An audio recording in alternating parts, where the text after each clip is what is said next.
It's electric. It's fast. It's bold. This is power, style, and confidence. It's an EV with attitude. See you at the usual spot, 10 p.m. Let's ride the Bolt.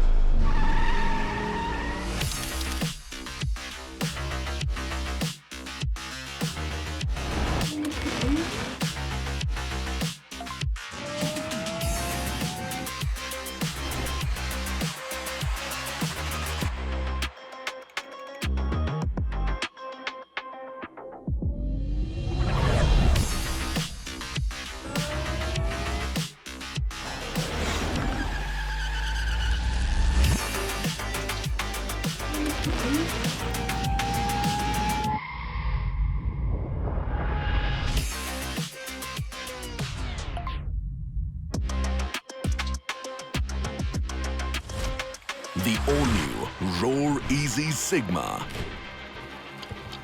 The Bolt Electric. The first ever made in India for the world electric bike. Team Oben Electric. Madhumita, Dinkar आणि सागर.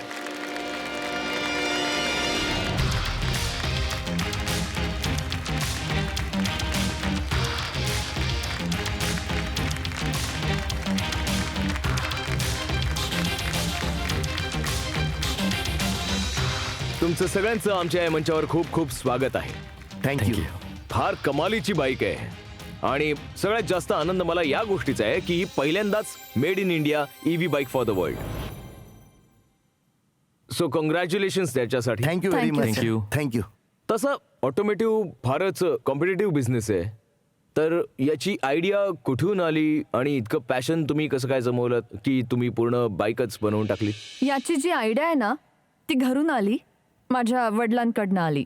सगळ्यात आधी जेव्हा माझ्या वडिलांनी मला two wheeler चालवायला शिकवली, स्कूटरने सुरुवात झाली, पण लपून छपून मी माझ्या भावाची बाईक घेऊन जायचे चालवायला.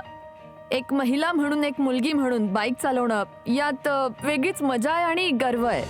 मग दुसरा दुवा जोडला गेला. मी भेटली माझ्या बिझनेस पार्टनर दिनकरला. शिक्षण संपलं.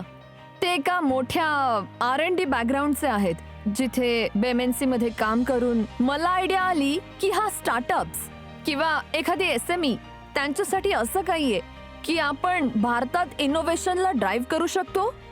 मग ही आयडिया मी माझ्या पार्टनर दिनकरला बोलले की असं आपण काहीतरी करायला हवं. Sell innovation, sell R&D as a service. तर तो माझा दुसरा दुवा होता, जिथे R&D सर्व्हिस म्हणून पहिली कंपनी सुरू केली. तो आमचा पहिला स्टार्टअप होता. 2 माणसांनी सुरू केलं, 100 लोकांची टीम बनवली, करोडोचा बिझनेस उभा केला, खूप साऱ्या प्रोडक्ट कंपनीमध्ये काम केलं. आम्ही EV मध्ये काम करणं चालू केलं. मग तो जो तिसरा दुवा होता की आपण एक प्रोडक्ट कंपनी बनवू शकतो का, जिथे हजारो लाईफ्सना आपण टच करू शकू. तिथून सुरू झाली ही EV ची जर्नी आणि तिथून सुरू झाली ओबेन इलेक्ट्रिक.